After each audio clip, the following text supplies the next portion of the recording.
la Iglesia y la juventud.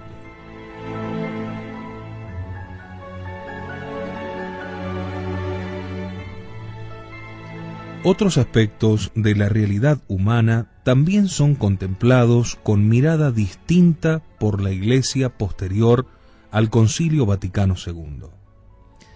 De la novedosa consideración sobre la juventud existía ya un signo indirecto en la Deminutio Capitis infligida a la ancianidad por Pablo VI en la Ingravescentem Aetatem. Pero otros documentos expresan directamente este nuevo punto de vista, esta variación en la Iglesia postconciliar en cuanto a la juventud. La filosofía, la moral, el arte y el sentido común, ab antiquo hasta nuestros tiempos, consideraron la juventud como una edad de imperfección natural y de imperfección moral. San Agustín, quien en el Sermón a los jóvenes escribe claramente sobre este tema, insistiendo después sobre la imperfección moral, llega a llamar estulticia y locura a este deseo de rejuvenecerse. A causa de la debilidad de su razón aún no consolidada, el joven es llamado claramente cereus invitium falci, y su minoría reclama un tutor, un consejero y un maestro.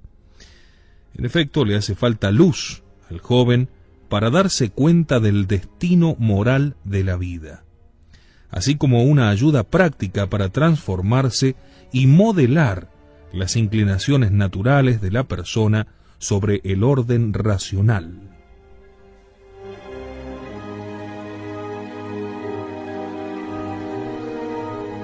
Esta idea fue colocada como fundamento de la pedagogía católica por todos los grandes educadores, desde San Benito de Nurcia a San Ignacio de Loyola, desde San José de Calasanz hasta San Juan Bautista de la Salle o San Juan Bosco.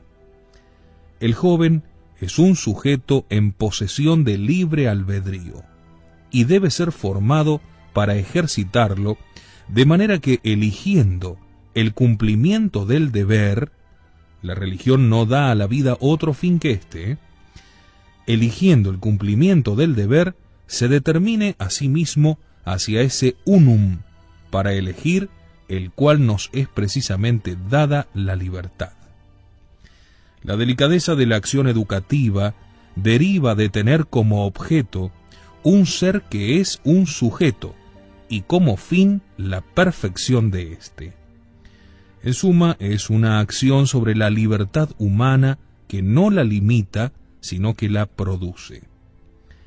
Bajo este aspecto, la acción educativa es una imitación de la causalidad divina, la cual, según la teoría tomista, produce la acción libre del hombre precisamente en cuanto libre.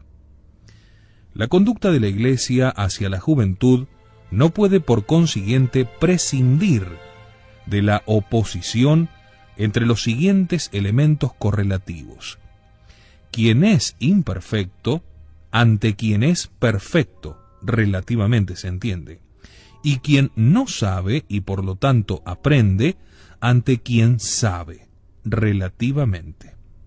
No puede dejarse de lado la diferencia entre las cosas y tratar a los jóvenes como personas maduras, a los proficientes como perfectos, a los mayores como menores y, en último análisis, al dependiente como independiente.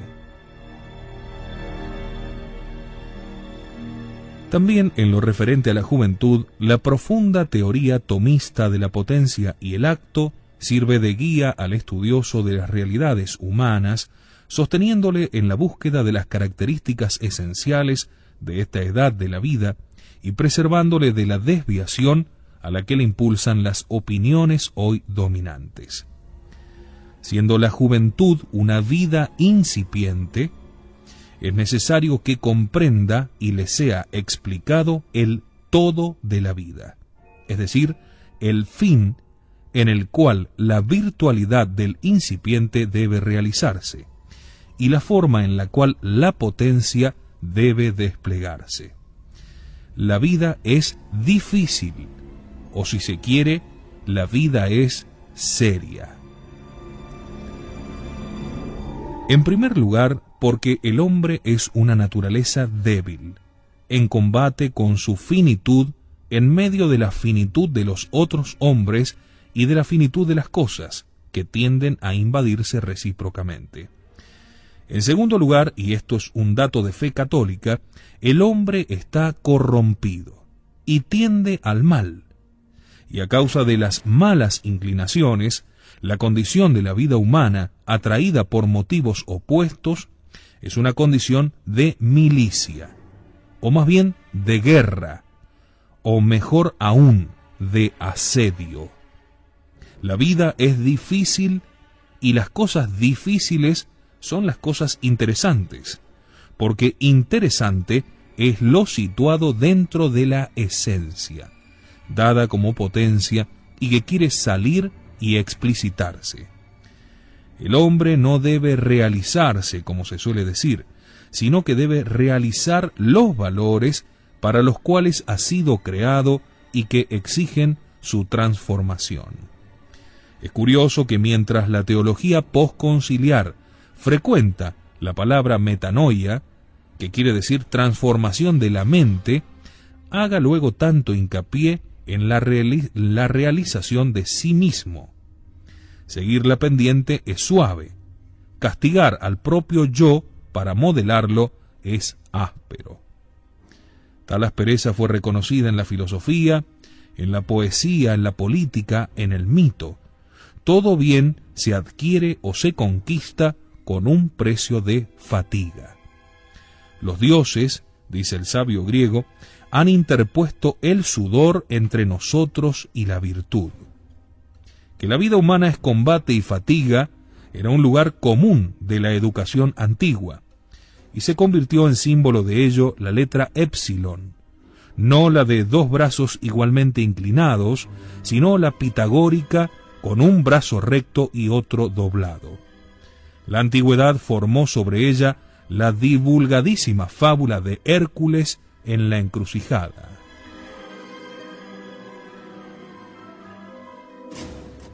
Hoy, por el contrario, se le presenta la vida a los jóvenes de un modo no realista. Se les presenta como alegría, sustituyendo la alegría de la esperanza, que serena el ánimo in vía, por la alegría plena, que lo apaga solamente in término. Se niega o disimula la dureza del vivir humano, descrita en tiempos como valle de lágrimas en las oraciones más frecuentadas. Y pues con ese cambio se presenta la felicidad como el estado propio del hombre, constituyendo así algo que le es debido. El ideal consiste en preparar a los jóvenes una senda libre de todo obstáculo y desgarro. Por eso a los jóvenes les parece una injusticia cualquier obstáculo que deban salvar, y no consideran las barreras como una prueba, sino como un escándalo. Los adultos han abandonado el ejercicio de la autoridad para de este modo agradarles, caerles bien, porque creen que no podrán ser amados si no se comportan con suavidad y si no les conceden todos sus caprichos. A ellos va dirigida la admonición del profeta: ay de las que cosen almohadillas para todas las articulaciones de los brazos y hacen cabezales de todo tamaño para las cabezas a fin de cazar almas. Ezequiel 13:18. Todos los motivos de esta juvenilización del mundo contemporáneo, compartida por la Iglesia, se dieron cita en el discurso de abril del 71 a un grupo de hippies reunidos en Roma para manifestarse por la paz, por ejemplo.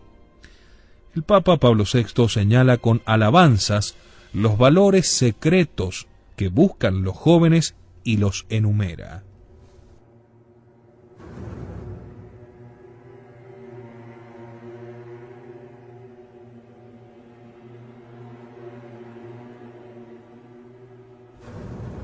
En primer lugar, el Papa señala con alabanza los valores secretos de los hippies, poniendo hincapié, en primer lugar, decíamos, a la espontaneidad. Al Papa no le parece en contradicción con el intento de pretenderla, pese a que si se procura la espontaneidad, ésta deja de ser tal.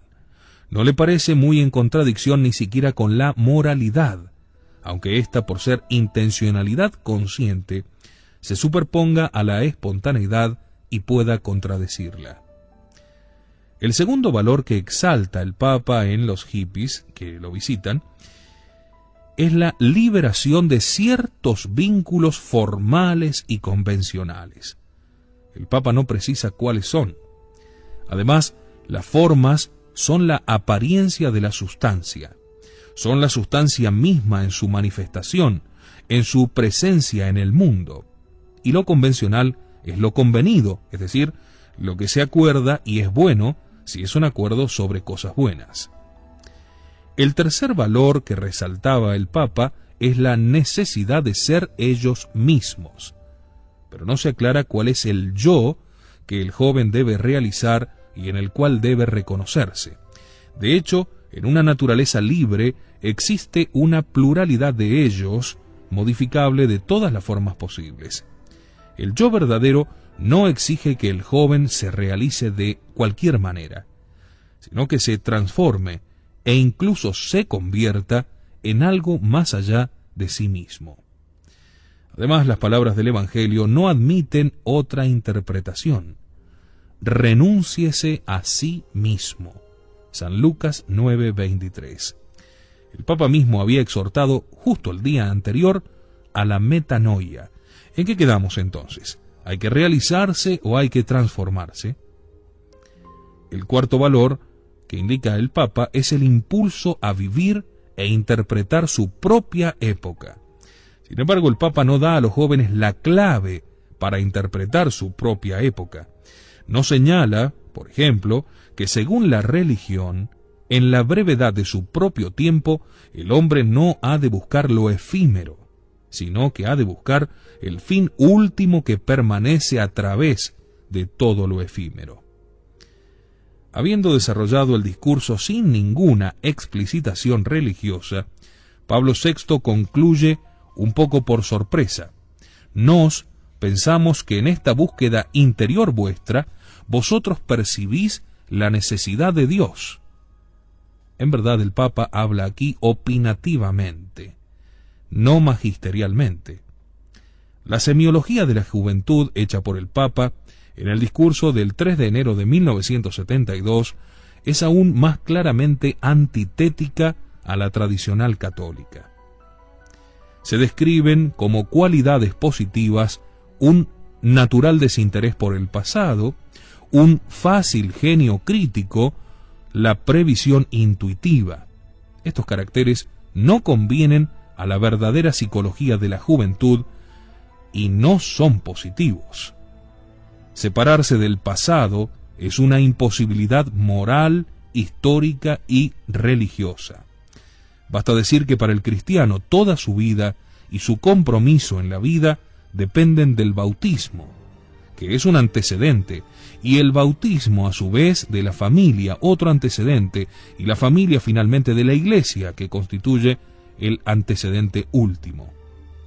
Que la juventud tenga sentido crítico, es decir, juicio de discernimiento, es difícil de sostener si se reconoce la evolución de la formación del hombre, si se distingue el momento de inmadurez del ya maduro, y si se admite que primitivamente el sujeto se encuentra en una situación en la cual debe convertirse en algo que todavía no es.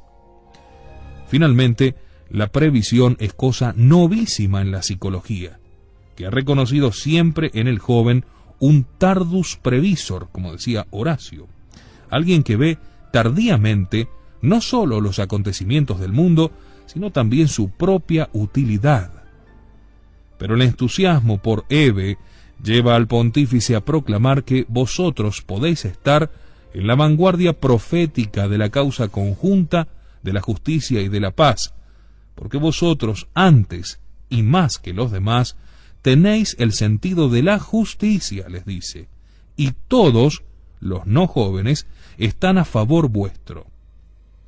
No es difícil descubrir en el discurso juvenilizante de Pablo VI a la ciudad de los muchachos una singular inversión de las naturalezas, por la cual quien debe guiar es guiado y el inmaduro es ejemplo para el maduro. La atribución a la juventud de un sentido innato de la justicia no tiene fundamento en ninguna semiología católica. Ciertamente, la conmoción de su ánimo, contagiado por este temple juvenil, inclinó al Papa hacia una doxología de la juventud. Esta misma inclinación al entusiasmo efébico le condujo en otra ocasión a cambiar la letra del texto sagrado, leyendo los jóvenes donde está escrito los niños, San Mateo 21:15, en apoyo de la afirmación según la cual fue la juventud la que intuyó la divinidad de Cristo. Observatore Romano, 12 de abril de 1976.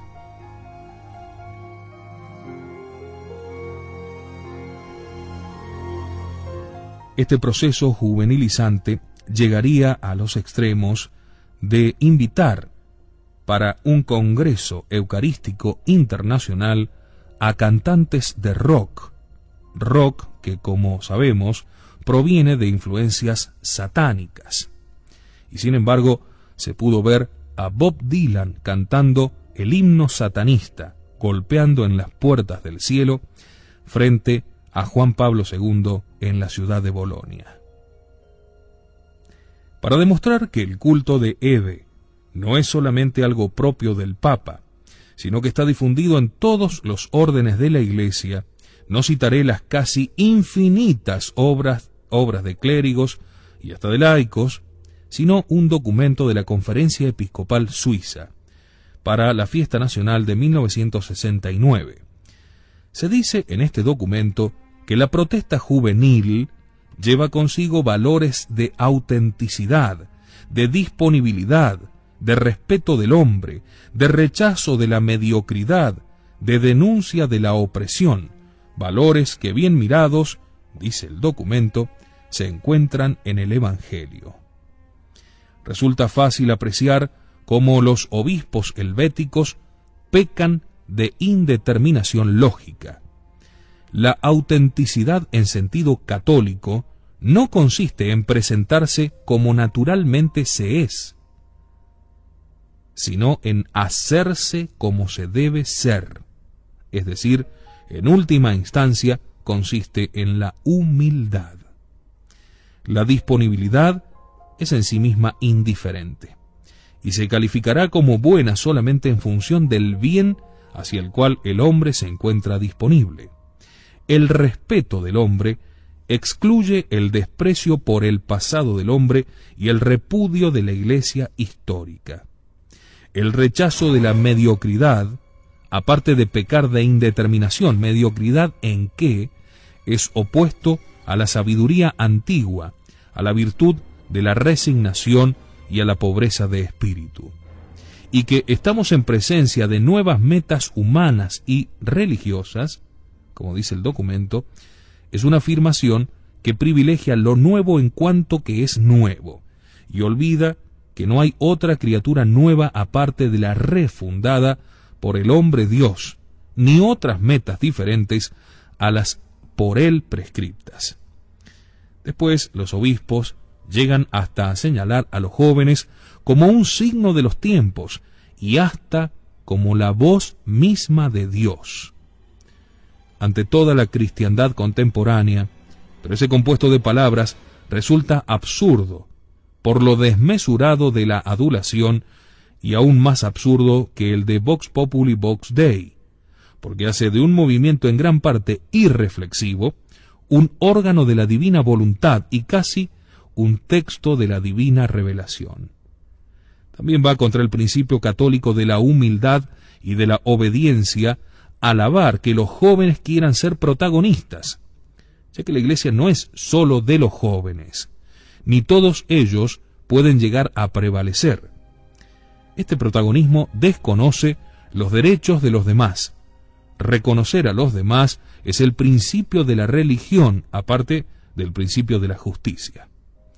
Concluyendo este análisis de la nueva conducta del mundo y de la Iglesia hacia la juventud, notaremos que también aquí se ha consumado una alteración semántica, convirtiéndose los términos paternal y paternalista en términos despreciativos, como si la educación del padre en cuanto padre no fuese un ejercicio excelente de sabiduría y de amor, o como si no fuese paternal toda la pedagogía con la cual Dios educó al género humano en el camino de la salvación.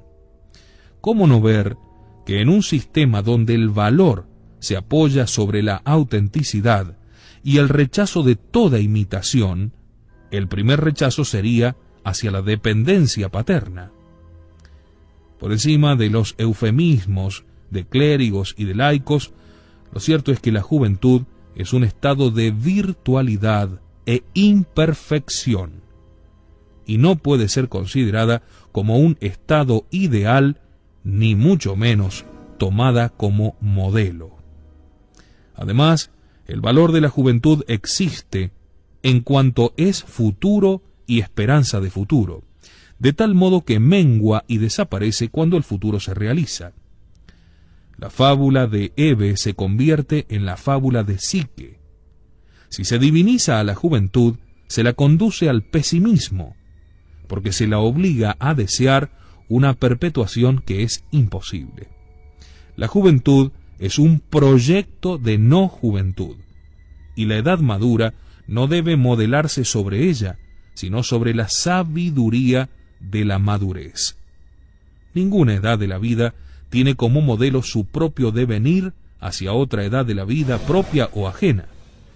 En realidad, el modelo para cada una viene dado por la esencia deontológica del hombre, que debe ser buscada y vivida, y es idéntica para todas las edades de la vida. También aquí el espíritu de vértigo impulsa al dependiente hacia la independencia y a lo insuficiente hacia la autosuficiencia. Como vemos, la juvenilización en la Iglesia ha llevado a extremos realmente increíbles. Son las variaciones introducidas en la Iglesia posconciliar en cuanto a la juventud, que desgraciadamente también se van viendo en aquellos países católicos informados por la religión católica, porque también los padres han perdido esta noción de quién debe educar y quién debe ser educado, y buscan por todos modos complacer a los jóvenes, dándole gusto a sus caprichos, con tal de no oponérseles, porque en definitiva esto mismo marca esta necesidad de la independencia, de la autosuficiencia, del orgullo. Y aquí radica principalmente este gravísimo error. Simplemente basta con tomar en cuenta la multitud, millones, se pueden contar, de jóvenes en las jornadas mundiales de la juventud. Por ejemplo, aquella famosa de las Filipinas, donde se reunieron casi 3 millones de personas alrededor del Papa, y el Papa Juan Pablo II es como que florecía al contacto de la juventud que, terminado el oficio religioso, por supuesto, acomodado a sus gustos musicales y a su estilo, terminaba volviendo a su casa, y no por eso hemos visto cambios radicales en sus conductas, sino como que más bien la Iglesia se adapta continuamente también a estos caprichos de la juventud. Quizás sea ese el origen de la constante juvenilización de las liturgias, luego de esta liturgia reformada, que termina inclusive con elementos de percusión como batería, guitarras eléctricas, etc., para agradar y atraer a los jóvenes. También un tema importantísimo para detenernos y plantearnos es la Iglesia y la mujer.